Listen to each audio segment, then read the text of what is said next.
So in December the 7th, 1941, on Sunday, it was Mother's birthday. Al was home on boot camp leave. He had gotten out of, he was the only one yet in the service.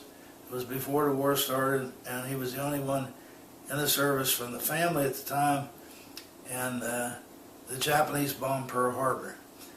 And they said at that time, when the president came on, they said all military personnel were to report back to their bases.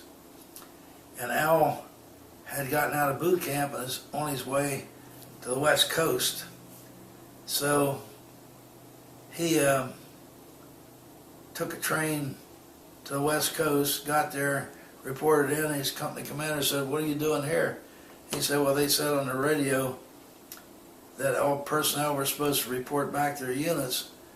And the guy said, "Well, they changed that." He said, "You don't really have to be back here for 2 weeks or something." And so Al took the rest of the couple weeks to explore California, I guess.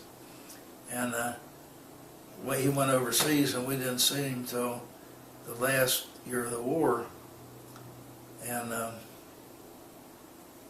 meanwhile, when he was 1937, I guess, 1939, yeah, or 40. Let's see, it would be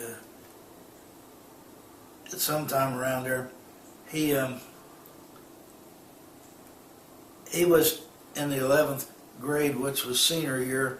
In those days, we didn't have 12 years of school. He was in his senior year. He had gone to Emmitsburg for his sophomore and junior year because Pop wanted him to help Grandma with the farm work. But in his senior year, he wanted him to be at Westminster because of the better school, you know, and so forth. So he came back to Westminster and was a senior. He had my same English teacher, Mike Eaton, for English, and he walked around learning all these things that he was supposed to know in his senior year, like Shakespeare's dagger speech and Macbeth's speech and Caesar's speech, from all these great dramas like Shakespeare stuff and all. And so he knew, he walked around learning them, and I walked around behind him learning them. So I knew all those things. When I went into first grade, I knew everything Mike Eaton was making you learn in the 11th grade. And when I went in there, because I'd had a kindergarten, and because I knew so much, my mother liked to show me off. And so Miss Wareheim, who was the first grade teacher, who until a few years ago lived over at Carroll, Lutheran Village, I think she was the last teacher left alive from my era that taught me. Now, there was still some around that were teaching in the school there, but not taught me. And Miss Wareheim wanted to put me in the second grade because I looked like I was so smart, and I'm so glad she didn't, because I would have graduated in the 11th grade. I would have been 2 years younger because there wouldn't have been any 12th grade then. And I was a snot-nosed kid when I got out of school anyway, and really needed to stay in school another couple of years, you know. And so it was a miracle that I didn't get put into second grade.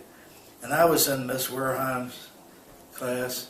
And one of the things I know about Miss Wareheim's class, I have a picture somewhere of all the boys in the first grade at that time at Westminster Elementary. And and there was one boy wearing glasses there.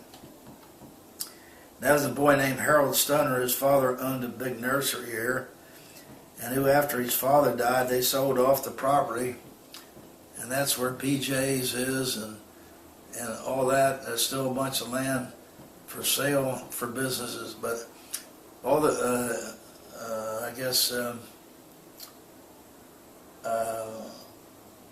Lowe's and all those businesses over there in that part of Westminster, that was Stoner Nursery property.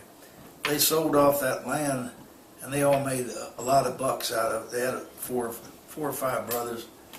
They made a lot of bucks selling that father's land that he put so much into. But it was hard work running a nursery, you know.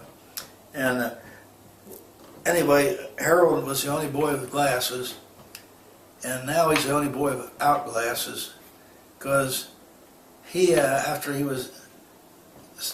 started getting Medicare, he had laser surgery to his eyes, and they corrected his vision, and he sees without glasses, and all the rest of us have macular degeneration or something, and we can't see, you know. So that's kind of, and he came to me, this is a little ahead of that time, but he came to me and said, Poe, I remember you were the fastest guy on the football team.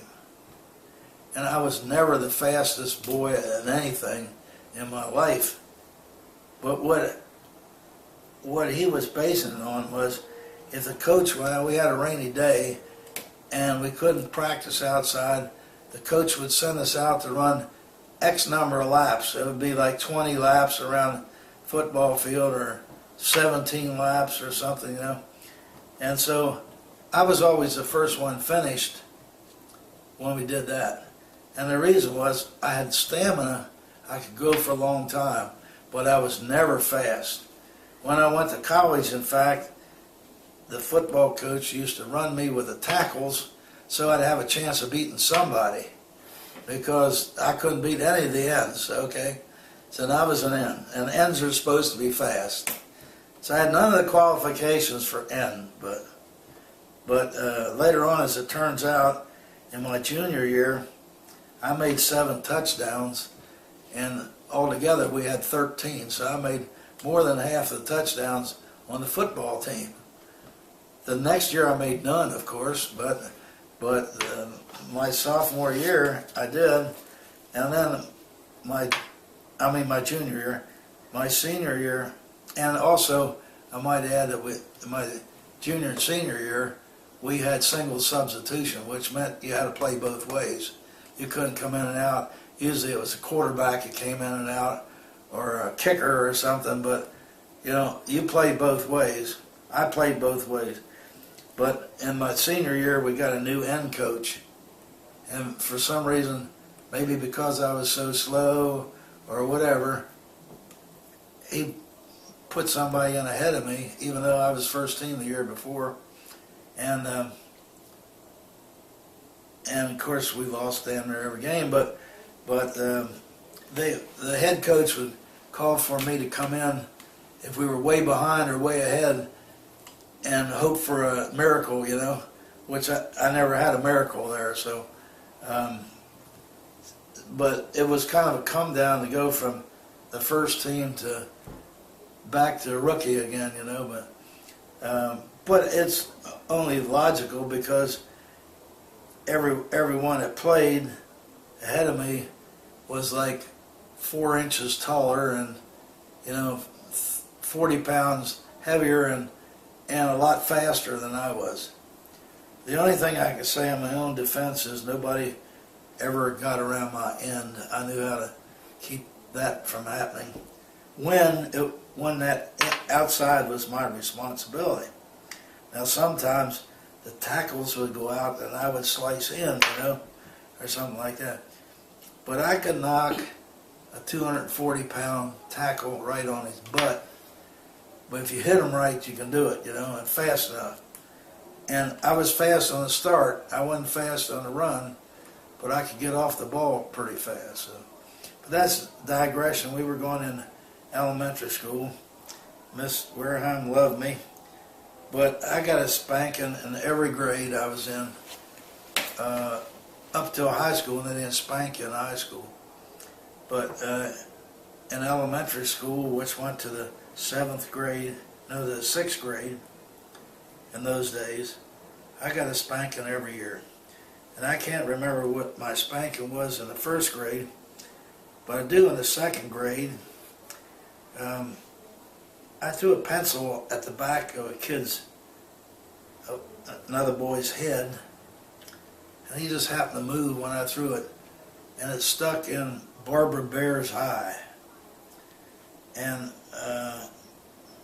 Barbara has a spot to this day where that pencil stuck in her eye. It was a nice sharp pencil, and she didn't have any complications from it, but the teacher had to pull it out of her eye, and it did leave a spot, but it didn't hurt her vision.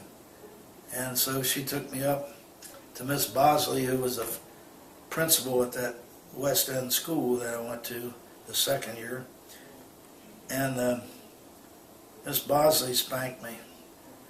But it seemed like I couldn't get away from that spanking thing, and I got spanked a lot at home as well. For some reason, I was not responsive to discipline, and so that was the second grade. I went to the third and fourth grade also at West End School, and then the fifth and sixth grade I went to East End, which was called Westminster Elementary or East End Elementary School. Everybody in town went there for the fifth and sixth grade. I played a little Dutch boy in an operetta we had, where myself and some girl, I can't remember right now, did a little dance to I'm a little Dutch girl with new wooden shoes. I like to make something, whatever I choose, I forget. But we did that, and that was my first chance at stardom. And also, I can remember one spanking I got in the fifth or sixth grade. There was a guy named Robert Ebol who was a bully, and he was already about 5'8" when I was 4'8", and big tough guy, flunked a bunch of years and whatnot. And he and I were friends at West End, and somebody gave me a pair of boxing gloves. One of I think Dave's friends, Carl Wisner, I think, gave me a pair of boxing gloves for Christmas. And I had nobody to box with. Dave was boxing at college, but he could beat the heck out of me, of course, because he was boxing at college. So I used to bring Robert Ebol home at lunchtime from West End, and we would box in the basement. And he could hit me so hard it would knock me up on the workbench, But nobody ever hit me and scrambled my brains enough to make me dizzy or anything like that, But he hit me many times. We had sparring every day for probably a couple months, and then we went on to this other school for the fifth and sixth grade. Well, he was in a different class than I was, and we would play soccer, and he enjoyed kicking the other boys more than he did kicking the ball, So I watched him, and I really don't think he kicked me so much, but he kicked a lot of other boys. So one day he had the ball coming down the field, and I kicked the hell out of him on his right ankle, and I'm sure it hurt. And then we got in a fight, and that's one of the other things I found out in retrospect. I always picked fights with people bigger than me. I never picked fights with people smaller than me. And so Robert Ebol and I had gotten a fight, and the guy who was vice principal at the time came down and stopped the fight and took us both up to the principal, Mr. Seitz, and Mr. Seitz beat us both on the bottom real good. So that's another beating I remember. And then we had a teacher named Miss Williams, who was very strict, and if she caught you acting up or not reading something you were supposed to be reading or not doing something right, she had a ruler she carried around. She'd whack you on the hands with a ruler, and that really hurt. And then if she really got mad at you, she'd put me in a cloakroom. I would put people in a cloakroom, but usually it was me. So I was in the cloakroom, which is where they hang their coats and hats, and they probably don't have such a thing anymore. They have lockers, but we had, in the elementary school, we had cloakrooms.